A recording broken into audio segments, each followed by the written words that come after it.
नमस्ते। गुरुजी कहिन चैनल के इस वीडियो में आप सभी का हार्दिक स्वागत है। मैं मीनाक्षी नागराज शासकीय संस्कृत महाविद्यालय से पुनः आपकी ओर मुखातिब हूँ।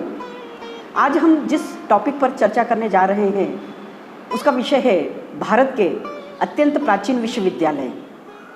साथियों, आप सब अच्छी तरह जानते हैं कि प्राचीन समय से ही भारत ज्ञान विज्ञान का केंद्र रहा है, ज्ञान की भूमि रही है और इसीलिए उसे जगत गुरु की उपाधि मिली हुई है।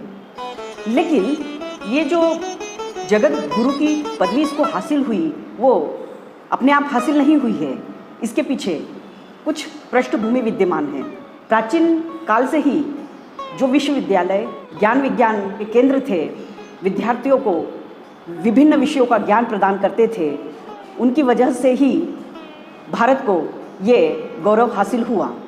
आज हम जिन विश्वविद्यालयों के बारे में चर्चा करने जा रहे हैं वे है तक्षशिला विश्वविद्यालय, नालंदा विश्वविद्यालय, वल्लभी विश्वविद्यालय, विक्रमशिला विश्वविद्यालय और ओदंतपुरी विश्वविद्यालय। सबसे पहले मैं बात करती हूँ तक्षशिला विश्वविद्यालय की।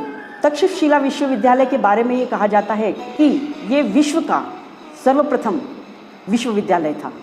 तक्षशिला विश्वविद्यालय का अस्तित्व ईस्वी सन के पहले से ही मौजूद रहा है। तो रामायण से ये ज्ञात होता है कि राजा भरत ने अपने पुत्र तक्ष के नाम पर इस नगर को बसाया था और यही नगर आगे चलकर तक्षशिला कहलाया। पहले ये गांधार राज्य की राजधानी हुआ करता था। गांधार आज अफगानिस्तान में है। प्राचीन समय में भले ये अफगानिस्तान का हिस्सा रहा हो, लेकिन वर्तमान समय में ये पाकिस्तान के रावलपिंडी जिले में मौजूद है। आज भी इसके खंडहर और अवशेष हमें वहाँ पे प्राप्त होते हैं। वैसे तो यहाँ अनेक विषय पढ़ाए जाते थे, लेकिन चिकित्सा शास्त्र और धनुर्विज्ञान का ये मुख्य केंद्र था। ऐसा कहा जाता है कि मगध का राजा बिंबिसार हुआ, उसका जो राज्य वैद्य था जिनका नाम था जीवक, जीवक ने 7 वर्ष तक तक्षशिला में रहकर चिकित्सा शास्त्र का अध्ययन किया था और आगे चलकर उन्होंने अपार नाम कमाया। अन्य प्रसिद्ध व्यक्तियों की बात करें जिन्होंने इतिहास के पन्नों पर ख्याति अर्जित की, उनमें से प्रमुख नाम है कौशल के राजा प्रसेनजीत, मगध का प्रसिद्ध राजवैद्य जीवक, आचार्य चाणक्य, बौद्ध विद्वान वसुबंधु और चंद्रगुप्त मौर्य। पाणिनि एक महत्वपूर्ण नाम है जो कि बहुत व्याकरण के क्षेत्र में जिन्होंने नाम कमाया वो भी तक्षशिला के विद्यार्थी रहे। तो इस तरह तक्षशिला विश्वविद्यालय भारत के इतिहास का एक गौरवशाली पन्ना है। इसी क्रम में दूसरा नाम आता है नालंदा विश्वविद्यालय का। नालंदा विश्वविद्यालय 5वीं शताब्दी से 7वीं शताब्दी के मध्य अपने चरमोत्कर्ष पर रहा। इसकी स्थापना की बात करें तो हम पाते हैं कि गुप्त वंश के राजा कुमारगुप्त प्रथम ने एक महाबौद्ध विहार के रूप में नालंदा की स्थापना की थी। ये बौद्ध विद्या का केंद्र था और यहाँ पर अन्य विषय भी पढ़ाए जाते थे। हेनसोंग जब यहाँ आया था तो शीलभद्र यहाँ के कुलपति थे। हेनसोंग ने यहाँ पे अध्ययन कार्य किया और उसके बाद वो नालंदा विश्वविद्यालय में प्राध्यापक पद पर भी नियुक्त हुए। नालंदा विश्वविद्यालय की एक जो महत्वपूर्ण विशेषता थी कि उस समय दूर दराज के सारे देशों से विद्यार्थीगण यहाँ आते थे और शिक्षा और ज्ञान अर्जित करते थे। जिन देशों के विद्यार्थी इस विश्वविद्यालय में आते थे वो है कोरिया, चीन, मंगोलिया, जापान, श्रीलंका और मध्य एशिया। तीसरा विश्वविद्यालय है वल्लभी विश्वविद्यालय। ये पश्चिम भारत में शिक्षा, ज्ञान और संस्कृति का एक महत्वपूर्ण केंद्र था। वर्तमान में वल्लभी विश्वविद्यालय गुजरात के काठियावाड़ क्षेत्र के वल नामक स्थान पर स्थित है और इसकी स्थापना मैत्रक वंश के राजा भट्टार्क ने की थी। यहाँ पर बौद्ध धर्म के अलावा न्याय, विधि, वार्ता, साहित्य आदि विषयों का भी अध्यापन कार्य किया जाता था। पर इसके अलावा यहाँ जैन धर्म का भी अध्ययन अध्यापन कार्य किया जाता था।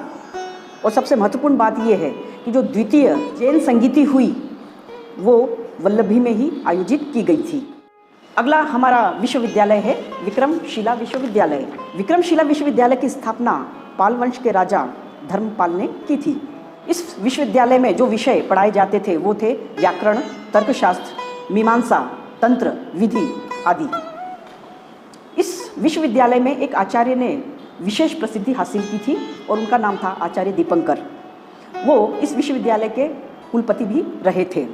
जब विद्यार्थियों का यहाँ शिक्षा समाप्त हो जाती थी तो यहाँ के स्नातकों को जो उपाधियाँ दी जाती थी वो थी पंडित, महापंडित, उपाध्याय, आचार्य इत्यादि। 12वीं शताब्दी की बात करें तो विक्रमशिला विश्वविद्यालय में 3000 विद्यार्थी अध्ययनरत थे। इनमें से अधिकांश विद्यार्थी तिब्बत से आए थे। और जैसा कि हमने पीछे भी देखा कि भारत के जितने भी महत्वपूर्ण विश्वविद्यालय थे उनको बख्तियार खिलजी ने ध्वस्त किया था, या इस त्रासदी से कहें तो विक्रमशिला विश्वविद्यालय भी अछूता नहीं रह पाया। बख्तियार खिलजी ने यहाँ पर आक्रमण किया और यहाँ मौजूद भिक्षुओं का सामूहिक नरसंहार किया। जो उस समय के तत्कालीन कुलपति थे शाक्य श्री भव्र, वो अपने कुछ अनुयायियों को लेकर तिब्बत की ओर पलायन कर गए। इस तरह भारत का जो ज्ञान था, विज्ञान था, वो तिब्बत की ओर हस्तांतरित हो गया। तो इस तरह हम देखते हैं कि विक्रमशिला विश्वविद्यालय का भी बड़ा दुखद अंत रहा। और सबसे आखिरी का हमारा विश्वविद्यालय है ओदंतपुरी। ओदंतपुरी विश्वविद्यालय जो है बिहार के गया जिले में है और इसकी भी स्थापना बंगाल में जो पाल वंश के राजा शासन कर रहे थे उनमें से एक शासक थे गोपाल। तो गोपाल नाम के पाल वंशीय राजा ने ओदंतपुरी विश्वविद्यालय की स्थापना की थी। इस विश्वविद्यालय में बौद्ध धर्म के साथ साथ ब्राह्मण धर्म की शिक्षा भी प्रदान की जाती थी। और मोहम्मद गोरी के सेनापति बख्तियार खिलजी ने आक्रमण करके इसको भी नष्ट कर दिया। इस तरह हम देखते हैं कि भारत के जितने भी प्राचीन ज्ञान विज्ञान के केंद्र थे, प्रमुख शिक्षा केंद्र थे, विश्वविद्यालय थे, सब मुस्लिम आक्रांताओं के आक्रमण में धूल धूसरित हो गए। उनका गौरव जो है धीरे धीरे मंद पड़ गया। और एक समय ऐसा भी आया कि वो भारत जो पूरा विश्व गुरु था, पूरे विश्व को राह दिखाता था, वही पराधीनता के चंगुल में शनै शनै जकड़ता चला। तो आज का हमारा वीडियो यहीं पर समाप्त होता है। मुझे पूरी आशा है कि ये जानकारी आपके लिए अत्यंत उपयोगी साबित होगी और आप इसे पसंद करेंगे। इसी के साथ मैं आप सभी को नमन करती हूँ। बहुत बहुत धन्यवाद।